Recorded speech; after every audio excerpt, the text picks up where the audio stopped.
You've probably lived this moment before. She's sitting next to you, close enough to touch.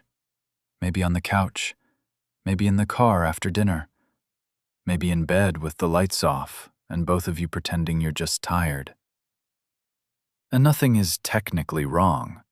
No fight, no slammed doors, no dramatic scene. But something feels off.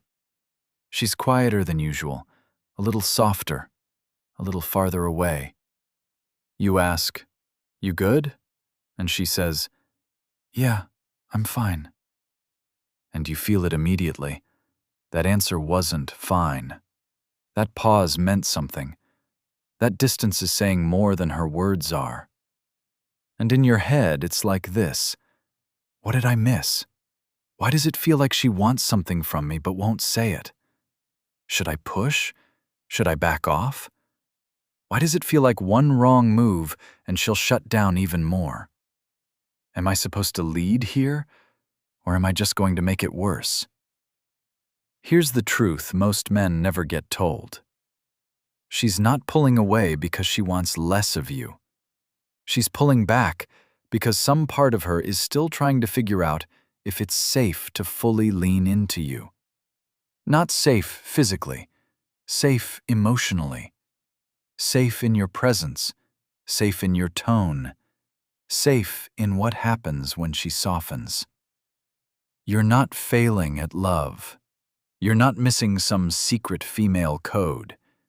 And this is not a sign that she wants a weaker man or a passive one.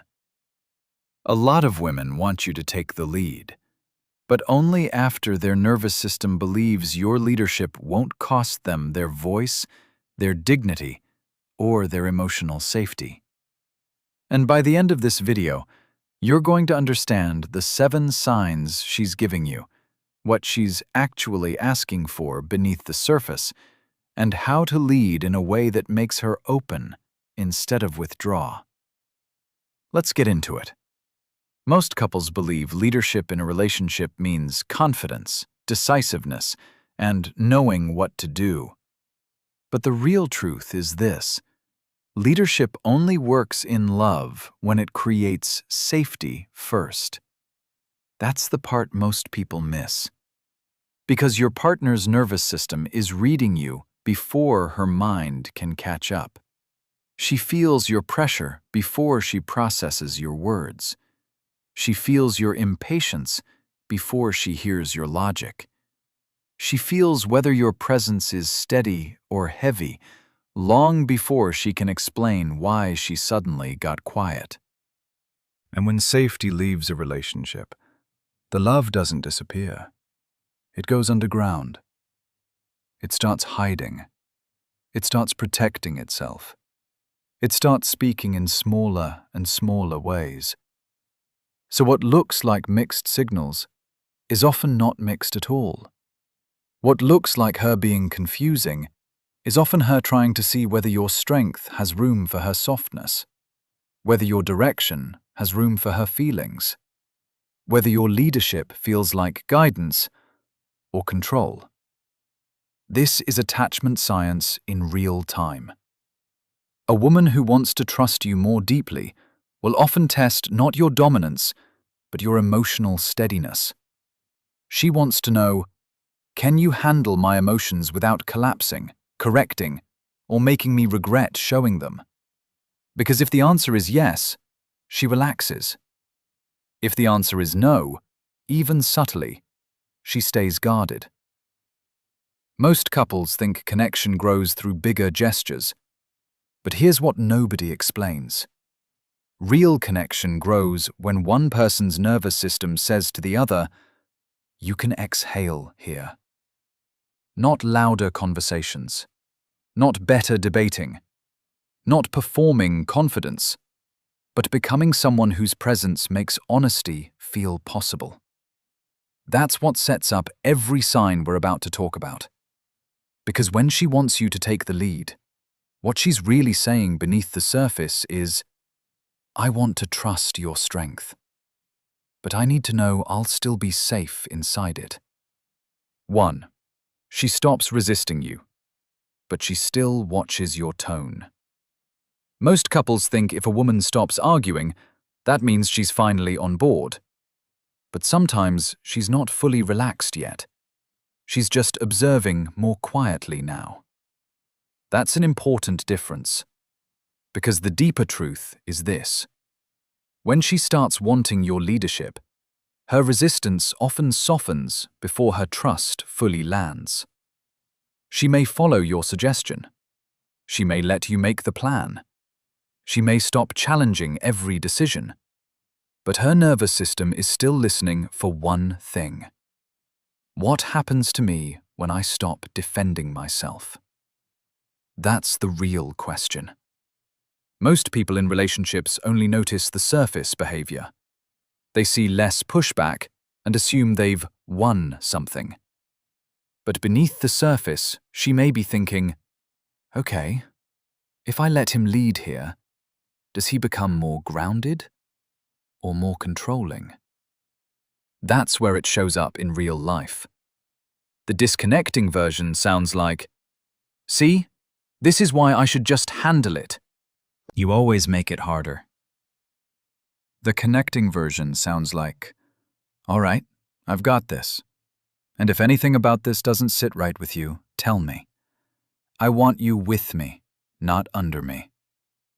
Same moment, completely different feeling. And when you do that, she stops bracing against your direction and starts relaxing into your presence. 2. She asks small questions that are really bigger tests.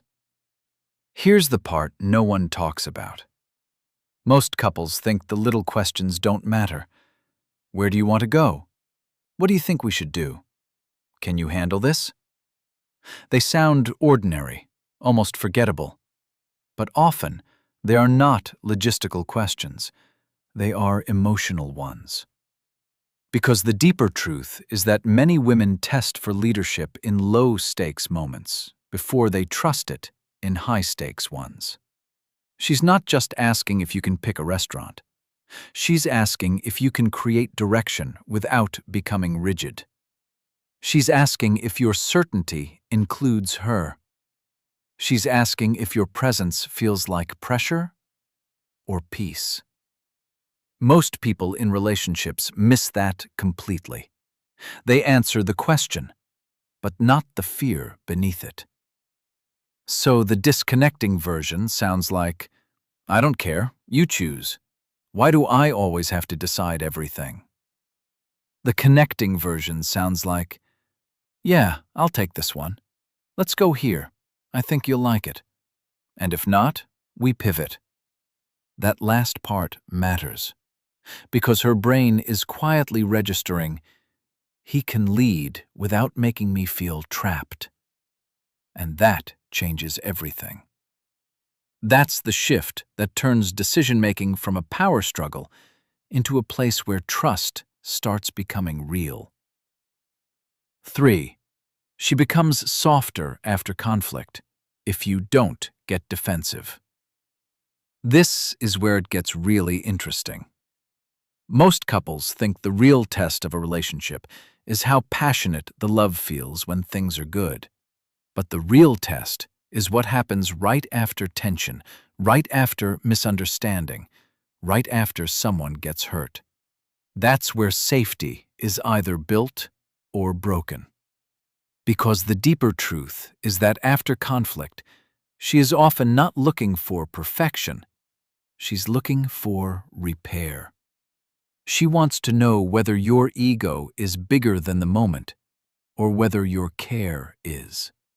She wants to know if bringing you a hurt feeling means getting blamed, dismissed, or emotionally punished. Most couples don't realize this. They try to win the argument after it's already over. They explain harder, defend longer, double down. And her nervous system reads that as danger, not leadership. Like a smoke detector, it doesn't care about your intention. It reacts to the heat. So the disconnecting version sounds like, that's not what I meant. You always twist what I say. The connecting version sounds like, Okay, I can hear that landed badly. That wasn't my intention, but I get why it hurt. Come here. Let's slow this down. Not weakness, not surrender, not losing ground. This is repair. This is what emotionally mature leadership actually looks like. And when you do that, the walls between you start to come down without either of you having to force the conversation. 4. She starts sharing more, then pulls back. If you rush her, and this is the one most couples never figure out. Most people in relationships assume that when she starts opening up, the goal is to get all the information out as fast as possible. Ask more, push deeper, solve it now, fix it now, understand it now. But that urgency is usually the very thing that makes her retreat. Because the deeper truth is this: vulnerability is not a vault you crack open. It's more like a wild animal coming close to your hand. Move too fast, and it disappears. Stay present, and it comes closer on its own.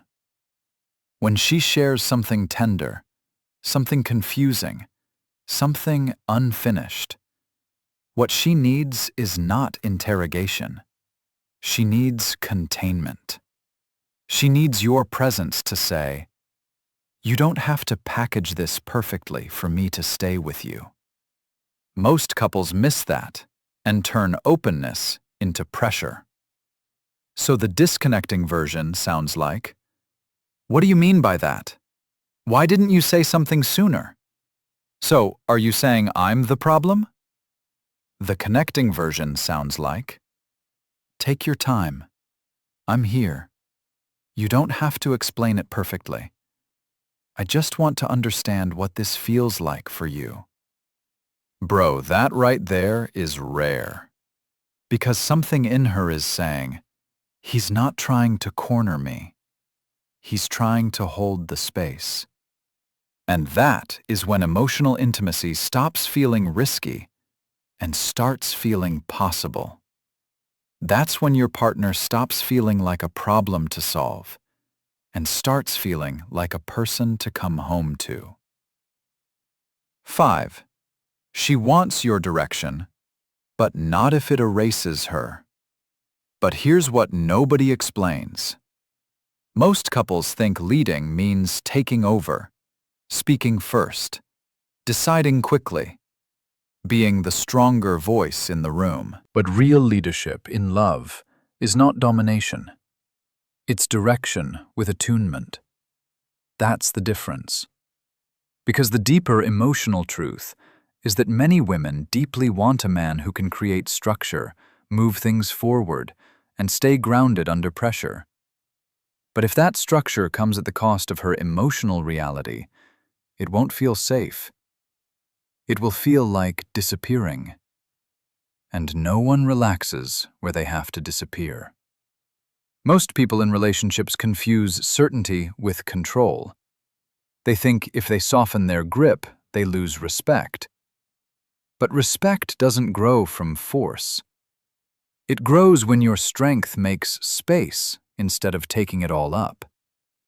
So the disconnecting version sounds like, "This is what we're doing. I don't want to keep talking about it."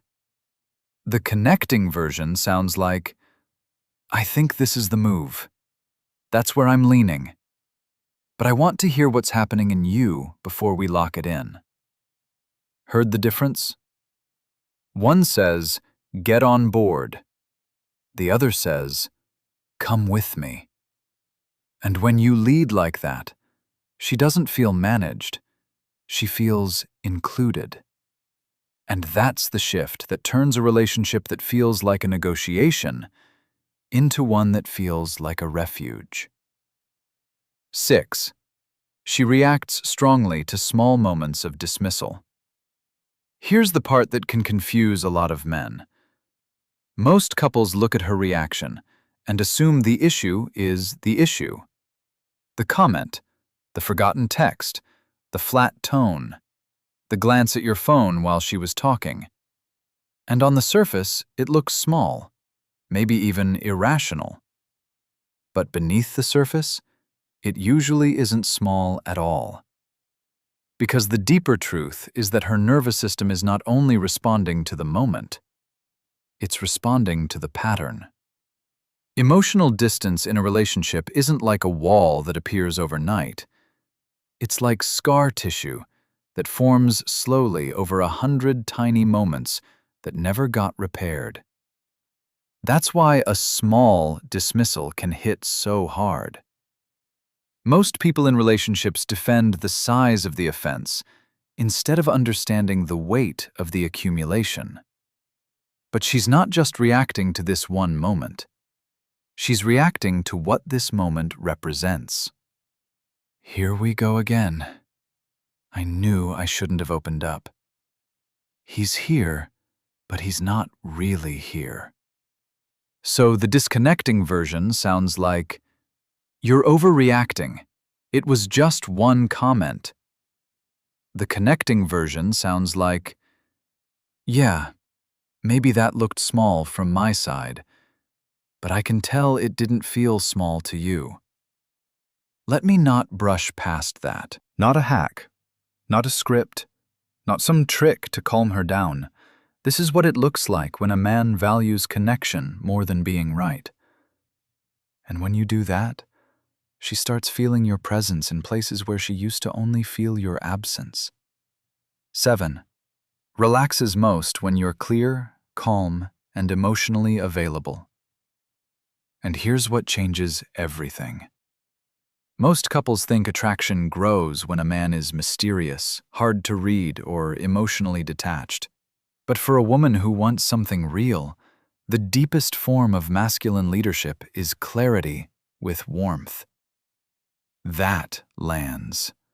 Because the deeper emotional truth is this: when she feels your steadiness and your heart at the same time, her body stops preparing for impact. She doesn't have to decode you. She doesn't have to chase reassurance.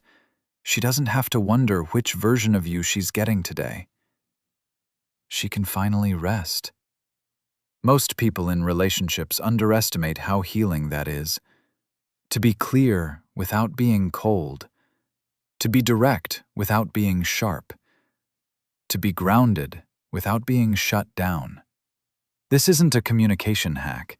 This is just what two emotionally mature people naturally begin becoming when they stop playing roles and start telling the truth. So, the disconnecting version sounds like, "I'm fine, don't worry about it." The connecting version sounds like, "I've got a lot on my mind, but I'm here with you. If I seem a little off, it's not you.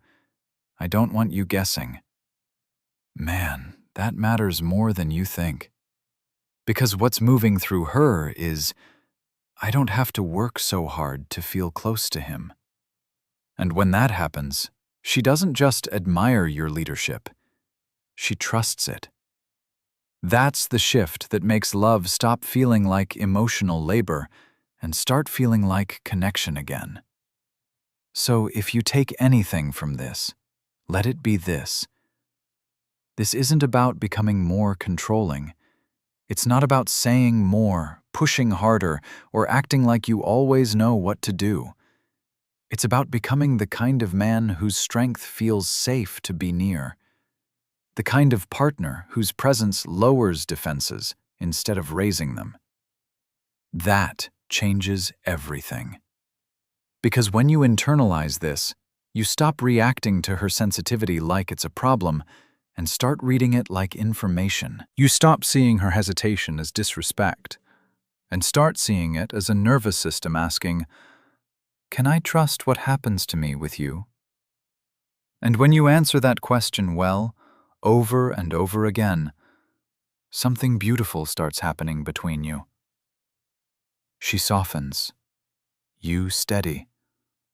The whole relationship breathes. And honestly, that's what real leadership in love has always been.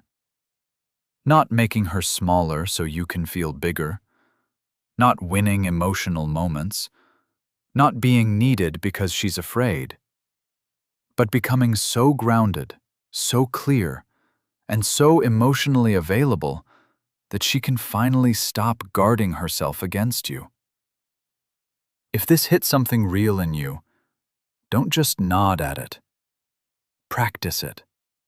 Bring it into your next conversation, your next conflict, your next quiet moment when she says she's fine and you know she's not. Because these aren't tips for a better relationship. They're the beginning of becoming the kind of partner you always wanted someone to be for you.